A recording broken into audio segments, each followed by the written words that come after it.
ya Queen nga tuli mu jjamu buli lwaggulu wabeerangawo abasiraamu n'abapentekosto nga bakayana nnyo mu bino ebyawandiikibwa. Simanyi oba mwalimu bawuliddeko awo ku biyinjayinja buli lunaku nga bakayana. Era lumu mukyala wange yaŋŋamba bayirayo tasobodde kujja abatumidde nnyo, waliwo ebimukutte. Nambuuza ti naye gwe mpulira osirika busirisi bw'otuuka wano ne muganze nkole ki? Sinza kayana nabo emmere gye balya yebasumbu okaya n'ebino ebigambo bitukuvu. This is not human voice. Katonda yennyini yakozesa ki abantu be ne bawandiika. Wokakasiza bino Yesu ng'atandika mu ssula ey'ekuna abagambye nti mugende muyigirize mubuulire amawulire amalungi ate muwonye.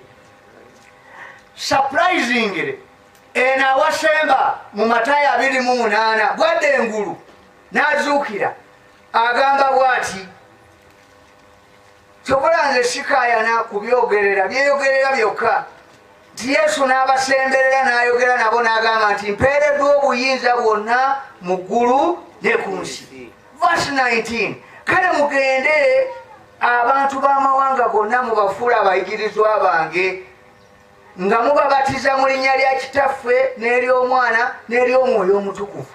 Awaliwo n'ekigambo kya Trinity saagala kukibuulirako nnyo, si kyekyandeese. Neera n'abamu bawakanya obusatu, naye era butamanya byawandiikibwa, era bagamba obutamanya bwe busengula ennyonyi ekiro gy'obeera ew'omusolo okasanga kava mu kitunga kagenda tugati gwe kikuddusa ki.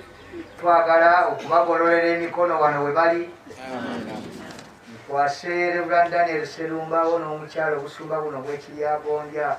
Katonda ayinza byonna bakwasizza obusumba buno mu butongole obusumba bw'Ekiryagonja mu linnya lya Kitaffe n'Omwana n'Omwoyo Omutukuvu.